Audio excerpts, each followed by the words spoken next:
Israel के खौफ की इंतहा यह है, जो मैं सुबह सुबह आपको बता रहा हूं, कि डर इतना ज़्यादा है कि पूरी दुनिया में ज़्यादातर उसने अपनी एम्बेसीज को बंद कर दिया है।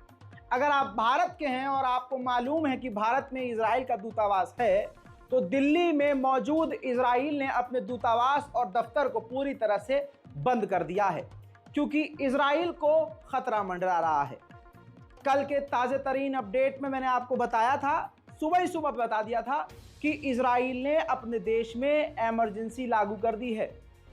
दोबारा रिपीट नहीं करूंगा, इमरजेंसी अभी भी लागू है। और इजराइल का खौफ यह है, अब कुछ लोग कहेंगे कि इजराइल के ऊपर ईरान हमला नहीं करेगा या कर ही नहीं सकता, बात जो भी हो, लेकिन फैक्ट यह है कि डर तो इजराइल को है, जिसकी वजह से पूरी दुनिया में उसने अपने तमाम एम्बेसीज को शट डाउन कर दिया है। और क्यों ना करे, अब मैं आपको बयान भी सुना देता हूं ईरानी कमांडर का। ईरानी कमांडर ने खुल्लम खुल्ला पब्लिक के बीच खड़े होकर स्टेटमेंट दे दिया है कि पूरी दुनिया में इजराइल और इजराइल की एम्बेसी सेफ नहीं है।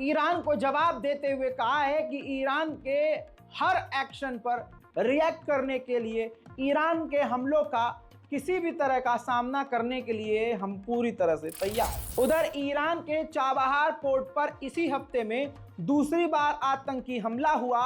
मारे जाने की खबर नहीं है, लेकिन फायरिंग की विजुअल्स हमारे पास मौजूद हैं।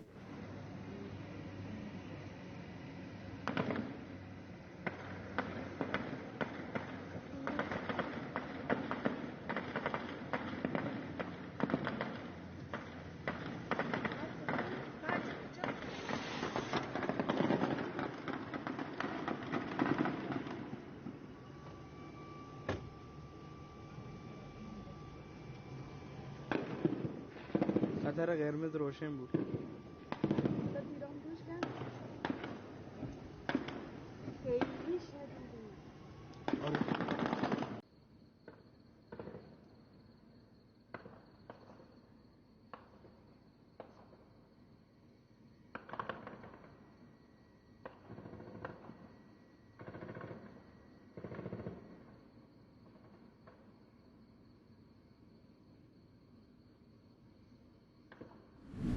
उधर अमेरिकी टीवी चैनल पर भी ईरान का रौला है भाई। सीबीसी न्यूज़ ने क्लेम किया है कि अमेरिकी इंटेलिजेंस ने पक्की खबर दी है कि ईरान का पक्का इरादा है इजराइल पर अटैक करने के लिए। अब कैसे करेगा ईरान, कहां करेगा, क्या करेगा, ये सिर्फ ईरान को मालूम है। उधर अमेरिका ने दावा किया है कि ईरान के पास सिर्फ 9 मिसाइलें ऐसी हैं जो इजराइल तक पहुंच सकती हैं, लेकिन ईरान के दावे अलग हैं। आपको मालूम है, कई साल पहले ईरान का मजाक उड़ाया जाता था कि इनके पास बैलिस्टिक मिसाइल, इनके पास ड्रोन। लेकिन आज ईरान की बैलिस्टिक मिसाइल तो छोड़ दीजिए, सिर्फ ड्रोन को ही देख लीजिए कि ईरान के ड्रोन का भौकाल सारी दुनिया में है। चाहे आप देख सकते हैं लाइव कि किस तरह से यूक्रेन में ईरान के ड्रोन का इस्तेमाल रशिया ने करके भारी तबाही मचाई है। उधर हुथीज ने पिछले 72 घंटों में इजराइल, अमेरिका और ब्रिटेन के समुद्री जहाज़ों को लाल सागर में हिट किया है, निशाना बनाया है। ये खुद यमन ने ऐलान किया है। उधर अमेरिका ने भी कहा है कि हम लगातार हुथीज को निशाने पर ले रहे हैं। उधर अरब मीडिया दावा ये कर रहा है कि ईद से पहले डील हो सकती है, सीज फायर हो सकता है। अरब मीडिया गोदी मीडिया से कुछ अलग नहीं है।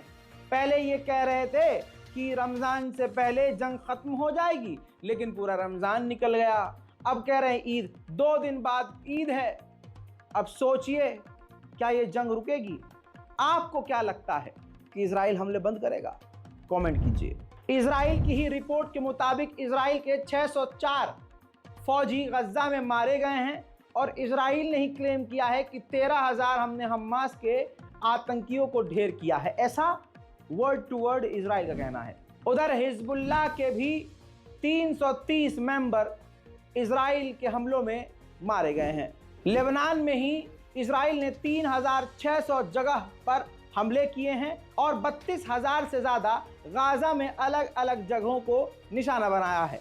32,000 का मतलब भाई ये हो गया कि एक छोटी सी जगह पे आप 32,000 जगह हमले करोगे तो यानी पूरा गाज़ा ही उसमें कवर हो गया। वहीं इजराइल ने आंकड़े ये भी दिए हैं कि 7 अक्टूबर से अब तक चारों तरफ से 9,100 लगभग मिसाइलें इजराइल पर आ चुकी हैं, जिनमें से कहा जा रहा है कि 3,100 मिसाइलें सिर्फ और सिर्फ लेबनान की तरफ से आई हैं। यानी हिजबुल्लाह ने अपनी अच्छी खासी ताकत झोंकी है। उधर 35 मिसाइलें सीरिया की तरफ से इजराइल पर दागी गई हैं। उधर कहा है इजराइल ने कि 3,200 रॉकेट जो गाज़ा से आए, हमने उसको गाज़ा में ही तबाह किए हैं। जहां अरब मीडिया पूरे मुसलमानों को बेवकूफ़ बना रहा है कि ईद से पहले जंग खत्म हो जाएगी, वहीं नेतन्याहू का दावा कुछ और है। नेतन्याहू का कहना यह है कि हम किसी भी तरह से सीज फायर नहीं करेंगे, हार नहीं मानेंगे जब तक हम हमास को खत्म नहीं कर लेते, और ये जंग जारी रहेगी और हम जीत से केवल एक कदम दूर हैं। सुन लीजिए। I made it clear to the international community there will be no ceasefire without the return of hostages. It simply will not happen. This is the policy of the Israeli government, and I welcome the fact that the Biden administration made it clear the other day that this still is his position as well. And I would like to clarify one more thing. Israel is not one preventing a hostage deal. Hamas is the one who's preventing a deal. Its extreme demands are intended to bring about an end to the war and keep themselves in power. Surrendering to Hamas's demands will allow it to repeat the crimes of October 7th again and again as it promised to do. Citizens of Israel, there is no more of a just war than this. We are determined to finish it with a complete victory, the return of all hostages, and to complete... उधर Gaza के समर्थन में Israel के खिलाफ Finland में अनोखा प्रदर्शन देखने को मिल रहा है।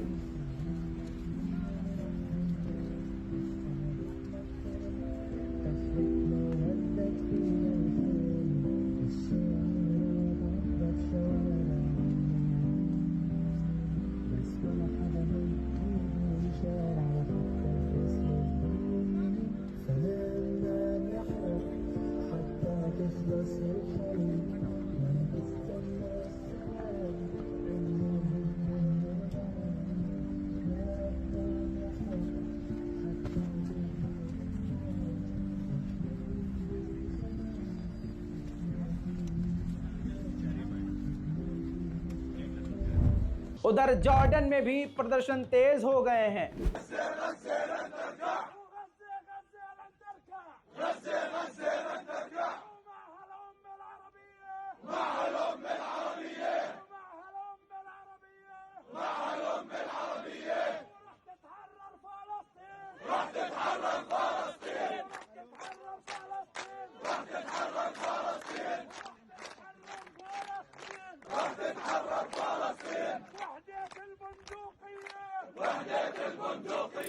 ऑस्ट्रेलिया के सिडनी में शहीदों के नाम, गाज़ा और फिलिस्तीन के शहीदों के नाम पर्चे पर प्रिंट करके जमीन पर बिछाकर अलग तरह से प्रदर्शन किया गया है।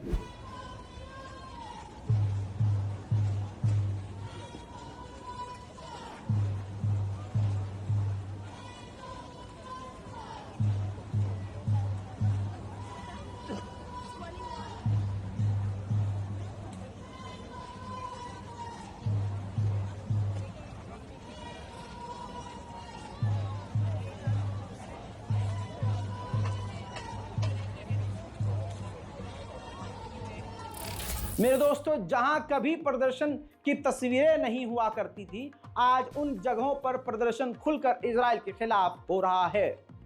जापान में पीएम ऑफिस के बाहर जबरदस्त प्रदर्शन देखने को मिल रहा है।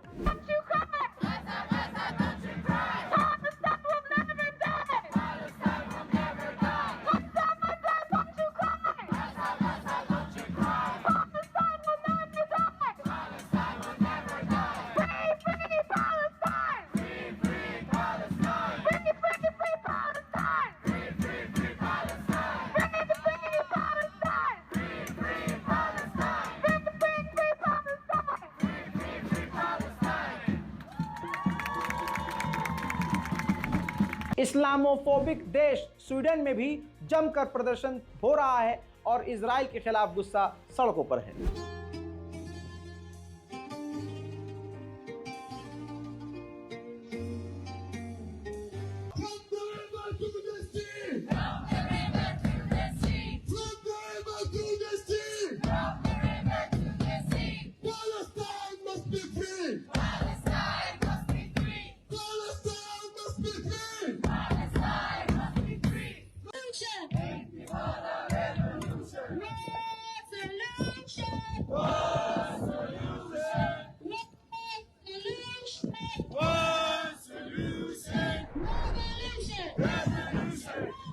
ठीक इसी तरह से नेदरलैंड में भी जमकर इजराइल के खिलाफ फिलिस्तीन के समर्थन में प्रदर्शन।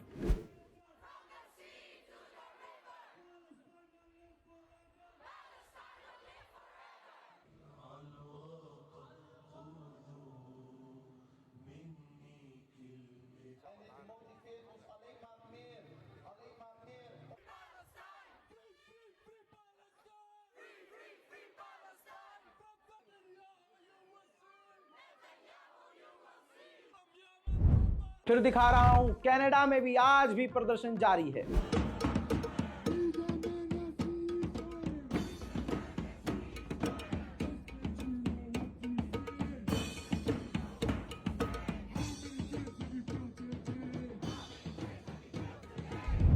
उधर तुर्की की बात ही क्या कहें भाई साहब, तुर्की के लोगों ने तो एर्दोगान कुर्दोगलू का बढ़िया इलाज किया है। सब वहां समझ चुके हैं कि कुर्दोगलू कोई और नहीं यही है।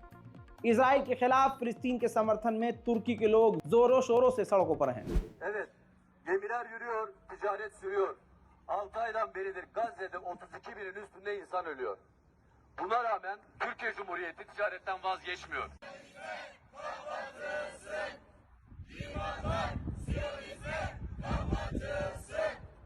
İsrail'le ticaret, Filistin'e ihanet.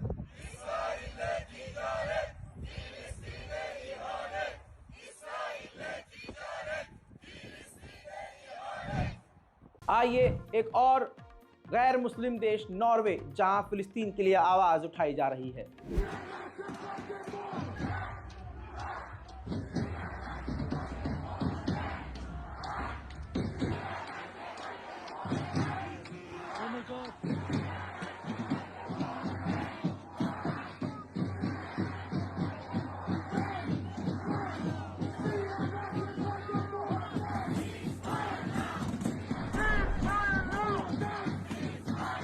War update में फिलहाल के लिए इतना ही। चैनल को सब्सक्राइब करना मत भूलिएगा और इस रिपोर्ट को शेयर कीजिए तमाम मोमिनीन तक। कम से कम अपने लोगों और ख़ानदान तक एक वीडियो शेयर ज़रूर कीजिएगा। सोच के देखिए, आप ऐसे रिपोर्ट्स देखते हैं और कहते हैं कि काश हम कुछ कर सकते फ़िलिस्तीन के लिए, गाज़ा के लिए।